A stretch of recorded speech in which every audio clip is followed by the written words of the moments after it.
La siguiente reflexión psiquiátrica de mi autoría se llama culpa excesiva. A veces, ser demasiado bueno es un camino silencioso hacia el sufrimiento. Es cierto, aquellos que llevan la bondad en el corazón suelen terminar con el alma herida.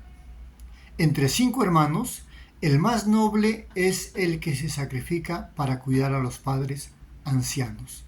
Esa persona tan ética se exige hasta el límite y si alguna vez siente que no ha dado lo mejor de sí, sufre en silencio. Mientras tanto, los otros hermanos que apenas los visitan no sienten el peso de la culpa. Líbrame de las aguas mansas, dice un antiguo proverbio. Y es que si nuestro personaje excepcional es también un hombre abnegado por los demás, sin recibir nada a cambio, poco a poco generará emociones inconscientes de rabia y dolor. Sin darse cuenta irá escondiendo esas rabias.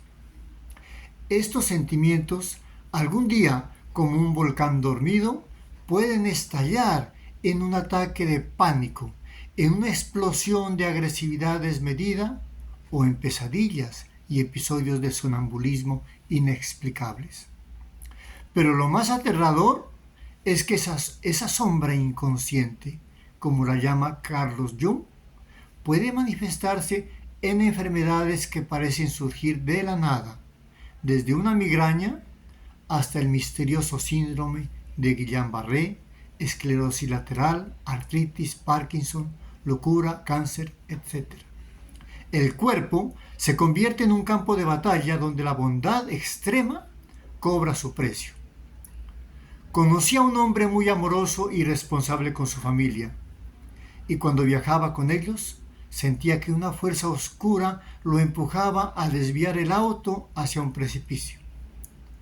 Siento que el diablo me tuerce el volante, me decía.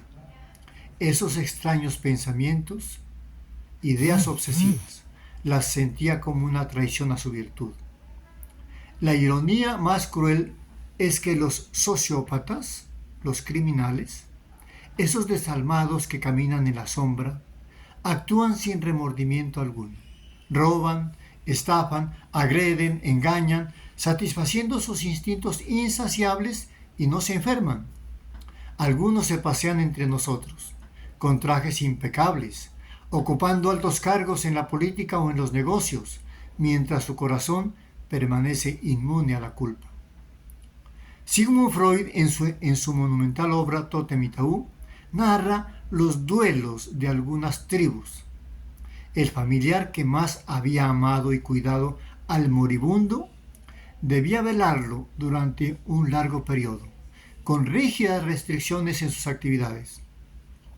De lo contrario, el espíritu regresaría a atormentarlo.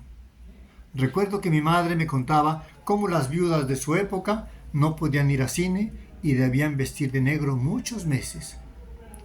Algo similar ocurre con el hijo que ha sido excepcionalmente devoto a su madre en vida. Al morir ella, este hijo queda atrapado en un ciclo interminable de culpa, pensando que no hizo lo suficiente, celebrando misas en su memoria y soñando con su rostro enojado. En cambio, aquellos hijos que fueron más descuidados tienen noches libres de sueños perturbadores. O la religiosa que se flagela con excesivas penitencias, creyendo que con cada sacrificio se acerca a la perfección. Pero cuanto más se eleva, más la acecha el demonio, tentándola para que jamás sea lo suficientemente pura. Entonces, en un rincón oscuro, se autocastigará con furia por permitirse rayos de luz mundana. ¿Cómo es posible que el espíritu del muerto regrese para maltratar al ser que más lo cuidó en vida? ¿No debería ese espíritu estar agradecido? ¿Y el demonio, por qué acecha a los buenos? Expliquémonos. Empédocles creía que el universo se rige por 2 fuerzas primordiales que crean y destruyen mundos: el amor, filia, y la discordia, neikos. La salud humana depende del equilibrio de estas potencias. Los antiguos chinos la llamaron yin y yang. Freud lo llamó Eros y Tánatos. Algunas religiones los personifican como el diablo y el ángel. La sabiduría de nuestros abuelos es clara. Ni tanto que queme al santo, ni poco que no lo alumbre. Hay que ser bueno, pero no tanto. Lo que significa aprender a decir no, una lección dura para las almas nobles. El etólogo Konrad Lorenz reveló que la agresión o discordia, neikos, es un impulso vital para la supervivencia. En primer lugar, el neikos agresivo impulsa a la especie a expandirse territorialmente en búsqueda de sustento. Así comprendemos por qué la joven leona, aunque desearía permanecer junto a su familia, es forzada, con agresión, por sus padres, a buscar su propio camino.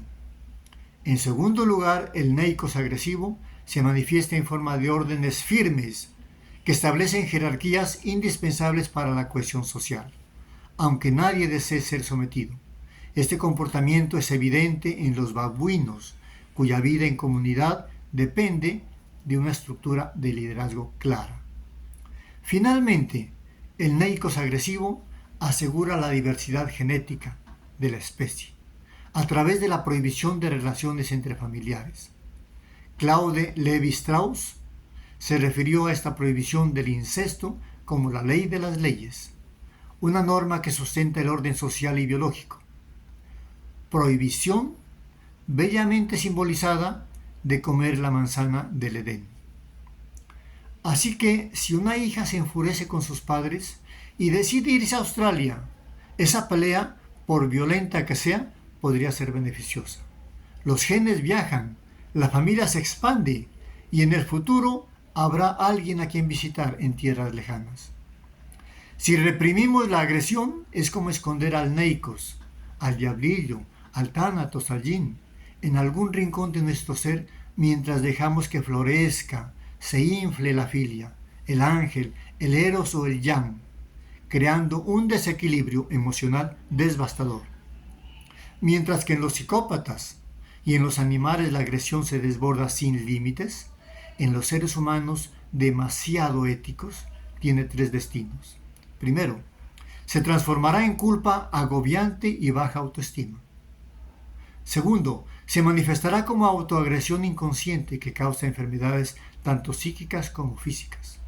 Y tercero, se presentará en la repetición constante de traumas pasados, revelando un sombrío instinto de autodestrucción, como en el trastorno de estrés postraumático.